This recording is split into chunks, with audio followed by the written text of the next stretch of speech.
Assalamu alaikum wa rahmatullahi wa barakatuh.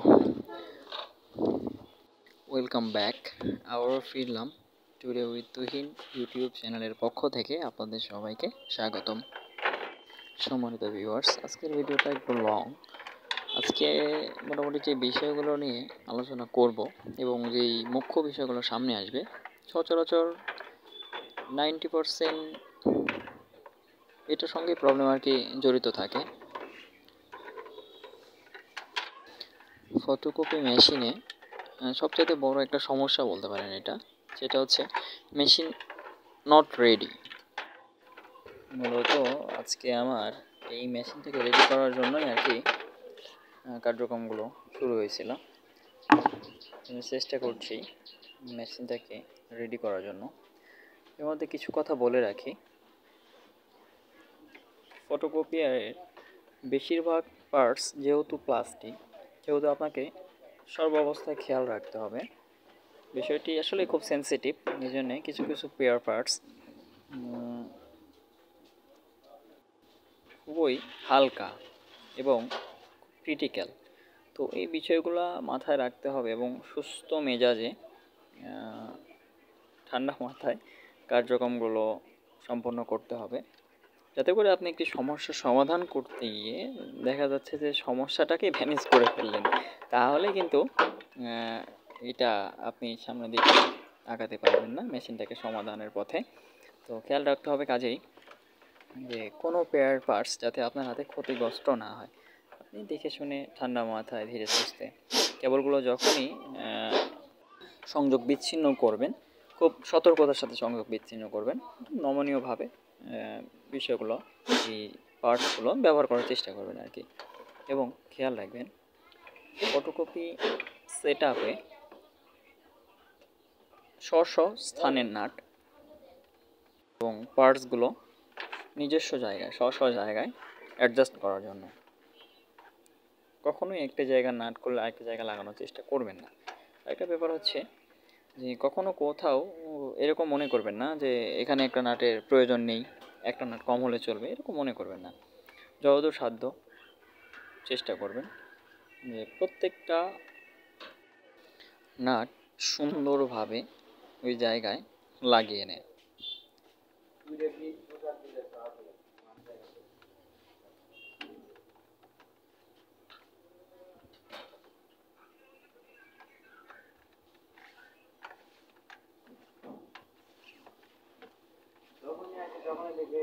যদিও একটা ব্যাপার থাকে এখানে, আপনি এই কাজগুলোকে করতে গেলে অনেকটা সময় এরকম হয় যে খুব বিরক্তিকর হয়ে যায়।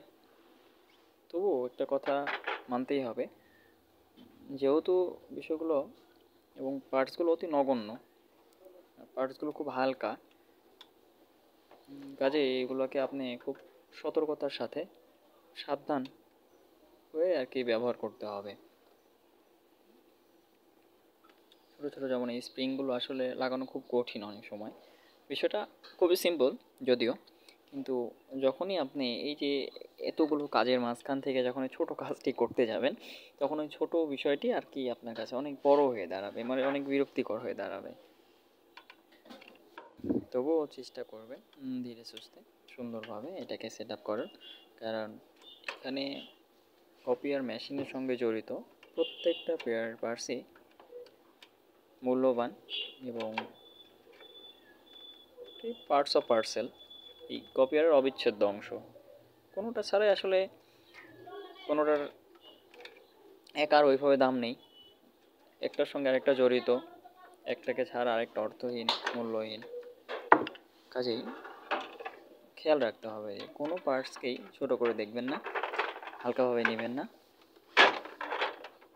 স্ব জায়গায় প্রত্যেকেরই মূল্য আছে, কারণ ধীরে সুস্থে দেখে শুনে সাবধানে সেট আপ করার চেষ্টা করবেন। সাইড কভারটিকে সুন্দর করে সেট আপ করে নিয়ে চেষ্টা করছি এটাকে লাগিয়ে দেওয়ার। মাঝে মাঝে এরকম হয় যে ছোটো বিষয়গুলোই খুব জটিল সমস্যার সৃষ্টি করে।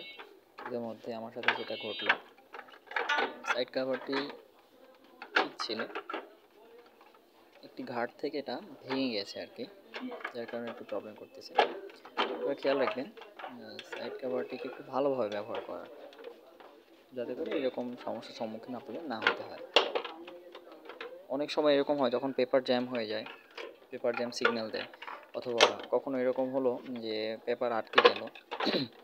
এই মুহূর্তগুলোতে আসলে কি সাইড কভার ইনস্ট্যান্ট আপনাকে খুলতে হয়, লাগাতে হয়। এই জন্যে এখানে খুব একটা প্রেশার ক্রিয়েট করা যাবে না, আপনার থেকে খুবই সতর্ক থাকবেন। আমার এই আজকের এই ভিডিওতে আমি অনেকটা সময় নিয়ে কাজ করলাম যদিও, আর আমি কোনোভাবেই পারছিলাম না মেশিনটাকে আর কি রেডি করতে। পেপার কখনো নিচ্ছিলই না। এরপরে রেঞ্জ যে সিগন্যালটা, পূর্বে আমরা আলোচনা করেছি ওইটা নিয়ে আমার আগের ভিডিওগুলোতে। সচরাচর সবাই এই সমস্যার সম্মুখীন হয়, যেটা মূলত মেশিনে কোনো রকম প্রবলেম থাকলে আমাদেরকে সাংকেতিক কিছু চিহ্ন, সংকেত, যাই হোক এগুলা দেয় এবং মেশিন কোনোভাবে রেডি হয় না। আমরা মেশিনকে রেডি করতে পারি না, ফটোকপি করতে পারি না, এরকম সমস্যার মধ্যে পড়তে হয়। যাই হোক অবশেষে আমার এই রেঞ্জ সিগন্যালটা চলে গেছে এবং আমি প্রত্যেকটা কেবল খুলে দিয়েছিলাম, যেগুলো প্রত্যেকটাই আবার সুন্দর করে লাগিয়ে দিয়েছি। আমি মেশিনটাকে রেডি করার চেষ্টা করলাম এবং সবশেষে আমি পেপারটাকে সেট আপ করে দিয়ে দেখলাম যে এইবার পেপারটা নিয়েছে, অলরেডি মেশিনটা রেডি হয়েছে। আমি যদিও স্ক্যানারে কোনো রকম কোনো ছাপা কিছু দিই নাই, ব্ল্যাঙ্ক আছে আর কি। তারপরে যদি মেশিন পেপার টানে আমি বুঝতে পারবো যে না আমার মেশিন ওকে হয়ে গেছে। যাই হোক, এর মধ্যে একটা কথা বলে রাখি, এখানে বাইপাস থেকে সচরাচর আমার পেপারগুলো ব্যবহার করা হয়। তো অনেক সময় হয় এরকম যে মেশিনে ইন্টারনাল কোনো সমস্যার কারণেও এটা হতে পারে যে পেপার নিচ্ছে না, টানছে না, মেশিন রেডি হচ্ছে না। রোলারের কারণে হতে পারে, আবার এক্সটার্নাল কিছু সমস্যার কারণেও হতে পারে। ধুলোবালি ময়লা জমে গেছে, দেখা যাচ্ছে কিছু সেন্সর কাজ করছে না, সেন্সরগুলো খুলে দিয়ে পুনরায় আবার সেট আপ করলাম।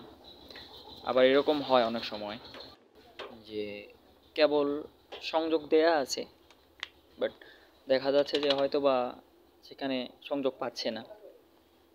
এরকম কিছু কিছু সমস্যার সম্মুখীন হতে হয়। সেই মুহূর্তগুলোতে কী করতে হবে, ওই কেবলগুলোকে আবার পুনরায় খুলে আবার লাগিয়ে দিয়ে দেখতে হবে যে আসলে ইনস্ট্যান্ট প্রাইমারি লেভেলের যেই ট্রিটমেন্টটা, যে প্রাথমিকভাবে মেশিনটা রেডি হয় কি না। যদি এগুলোতে কাজ না হয়, সর্বশেষ আমাদেরকে অবশ্যই মেশিনটাকে খুলতে হবে এবং একটু ভালোভাবে ইন্টারনাল বিষয়গুলোকে দেখতে হবে। কথায় কথা বাড়ে, এর মধ্যে আরেকটা কথা বলে রাখতেছি, ফটোকপিয়ার মেশিন যদি পুরনো হয়, টুকিটাকি সমস্যা হয়, এটা অস্বাভাবিক কিছু না। তবে দেখা যাচ্ছে নিজের এই টুকটাক ছোটোখাটো এই সমস্যার জন্য আসলে বারবার আপনি সার্ভিসিং করাতে পারবেন না, যার কারণে টুকিটাকি সার্ভিস আপনার নিজেকেই করতে হবে। আর একটা বিষয় হচ্ছে যে আমি বরাবর যেটা বলি, আপনি যখনই একটি সমস্যার সমাধান করতে যাবেন, এই সমস্যা সম্পর্কে আপনার স্পেসিফিক আইডিয়া এবং ক্লিয়ারলি পরিষ্কারভাবে আপনার একটি ধারণা থাকতে হবে, যাতে আপনি এই সমস্যাটিকে সমাধান করে বের হয়ে আসতে পারেন। যাই হোক অবশেষে আমার কপিয়ার থেকে আমি একটা কপি করলাম এবং দেখলাম মেশিন রেডি ছিল এবং প্রিন্ট নিয়ে নিলাম। তবে সবশেষে ছোট্ট করে একটা সতর্কবার্তা দিয়ে দিচ্ছি আপনাদের জন্য, যখনই কোনো সমস্যা হবে আপনারা প্রথমেই ফার্স্ট আগে সমস্যাটাকে চিহ্নিত করবেন। আসলে মূলত কী সমস্যা এটা, আপনি যদি সমস্যা চিহ্নিত করতে না পারেন তাহলে কখনোই সমাধান করতে যাবেন না এটিকে। আগে সমস্যাটি সম্পর্কে সম্পূর্ণ ধারণা রাখুন, এরপরে সমাধানে যান। আল্লাহ হাফেজ।